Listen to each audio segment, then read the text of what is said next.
What's up, guys? Welcome back. Again, it has been a while, but I've been very sick lately, but now I'm actually good. So we are gonna move forward. Thank you for your patience.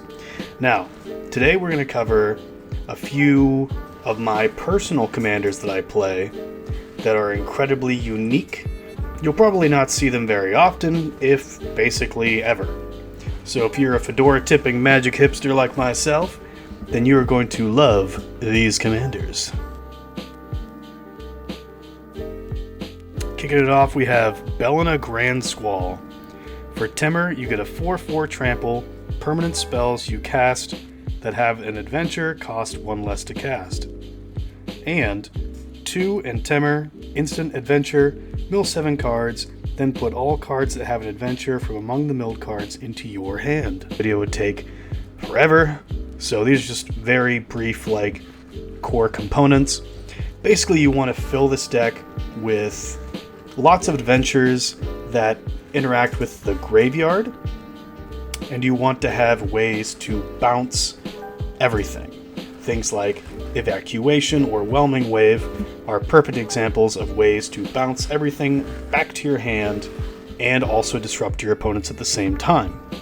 This is good because you are able to re-adventure all of your dudes and get all of their effects again. Then when you play them, they will cost less because of Baloth's actual effect, and you're able to just eventually find another way to bounce them all back and keep using the value engine. They may be crappy instant sorceries attached to crappy cards, but if you use them enough, they'll get you that sweet, sweet value. So yes, Grenzo's not particularly a rare commander, but I'm building 5 power Grenzo. So that means I get to run all of the coolest demons, all of the coolest dragons, all in the same deck. Yes, it's a little slower because your deck should probably have, and I'm not exaggerating here, at least 60 creatures, because you don't want to miss. But you can use creatures like Workhorse and Bogwitch, which are creatures that you can both hit immediately off of your effect, and you can play them to further ramp you into more triggers. Palladium Myrrh is another example of that.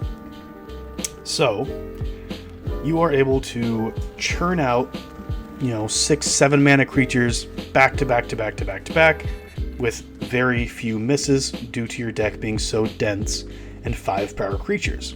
This deck also doesn't necessarily have a bunch of super important pieces, so it's very important that you can just kind of play your favorite cards, which is always a good deck. Next up, we have a partner pairing. Baloth Baratil Entertainer. For 4 and a red, you get a 2/5. Creatures your opponents control with power less than Baloth Baril's power are goaded. Whenever a goaded attacking or blocking creature dies, you create a treasure token. Choose a background, and the background that we chose is Noble Heritage. For 1 and a white, you get a legendary enchantment background. Commander creatures you own have: when this creature enters the battlefield and at the beginning of your upkeep, each player may put 2+1/+1 counters on a creature they control. For each opponent who does, you gain protection from that player until your next turn. So quick disclaimer, because a lot of people seem confused by this. You gaining protection from a player does not protect your stuff. It only protects you. You can't be targeted, you can't be dealt damage, and I guess you can't be blocked as a player. Don't worry about that part. But you can't be targeted. Any auras on you will fall off, so curses will fall off, and you can't take any damage. If they deal a bunch of damage to everyone's face, you don't care. You don't take damage. If they try to Thoughtseize you, that won't work because they can't target you. Things like that. This is a very fun commander because 1, your commander will goad the table, and goading always makes the game faster, which is very nice. And your commander just gets bigger and bigger and bigger, and people are happy to take the counters.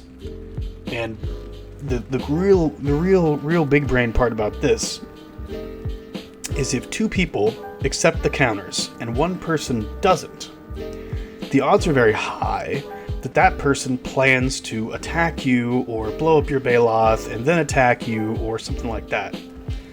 So when everyone except for one person accepts the counters, you usually want to save removal or interaction for that player because they're likely planning to interact with you. So that's a thing. This deck should be sort of Ultron-y. Doesn't really need to have a bunch of pieces, just like some card draw. Card draw is very important because you're stuck in Boros. But, you know, having a few things to make him very big in case he does get removed and you have to start all over. But a lot of spot protection. Spot protection is like 1 or 2 mana instants that give your creature hexproof or indestructible or protection or whatever to just protect him from dying, because we do not want him to die. He's very, very, very important. But overall, extremely fun commander, and like I said, makes the game move. And fun fact, the only way to goad as a static ability, because every other way to goad inflicts all the creatures with goad and they must swing until your next turn, but if they're currently goaded and they remove your commander, then they're no longer goaded, which is a very unique effect to only Baloth. Next up we have another pairing with Will the Wise, Orzhov for a 1/2 human. When Will the Wise enters the battlefield or leaves the battlefield, each opponent may investigate. Each opponent who doesn't loses 1 life. You investigate X times, where X is 1 plus the number of opponents who investigated this way. The partner is Lucas the Sharpshooter.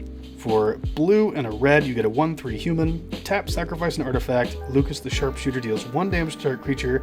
Go to that creature. Realistically, this is a Will deck, and Lucas is there, I suppose. We'll drop him if we have nothing better to do, but ideally you want to have Will and you want to blink him. So because it is an enter or leave, that means that you'll get 2 instances of his effect every time you blink him. If everyone is accepting, then you will create 8 clues every time he leaves and comes back.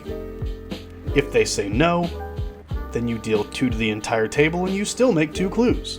So you're always getting value, no matter what, but this is also like a sorta group huggy, group sluggy deck that is dependent on your opponents choosing as to whether they want to bleed or get free value.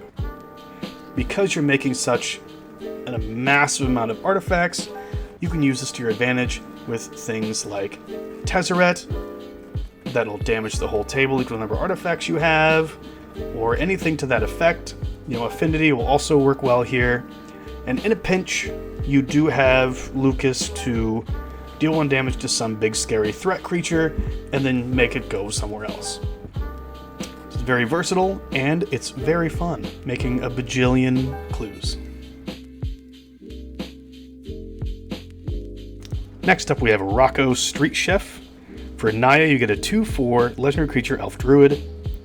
At the beginning of your end step, each player exiles the top card of their library. Until your next end step, each player may play that card exiled this way. Whenever a player plays a land from exile or casts a spell from exile, you put a 1/1 counter on target creature and create a food token. Throw fire in your face, you f***ing donkey! I'm not really a big fan of Naya, but Rocco is super awesome. Firstly, Impulse is already a very unique deck building way to go, because you don't want to run a bunch of reactive things because you're wasting your effects, things like counter spells like that. So you want to have always value, which is basically makes your deck sorcery speed, which is rough, but still fine. In addition, you're giving each of your opponents free value if they so choose to take it. When they do, and they will, you will be able to pump your squad and create a lot of foods. There's lots of ways, like Jaheira, to turn your food into mana, and there's ways like Ghirapur Aether Grid to turn your food into damage. These are phenomenal ways to control the board and just win through pure value. Remember that Rocco does care if you also do it. So if you impulse 5 things and play them all in the same turn, you will get 5 counters and 5 foods. If your opponent plays their card, given to them by Rocco, well, then you will also create food and get a counter. Things like Dusk Legionnaire will give you a free counter and a free card on each player's turn that they play it, which is an insane amount of value. This deck will not only impulse a lot, but draw you a lot of cards, keeping your grip full and your answers at the ready.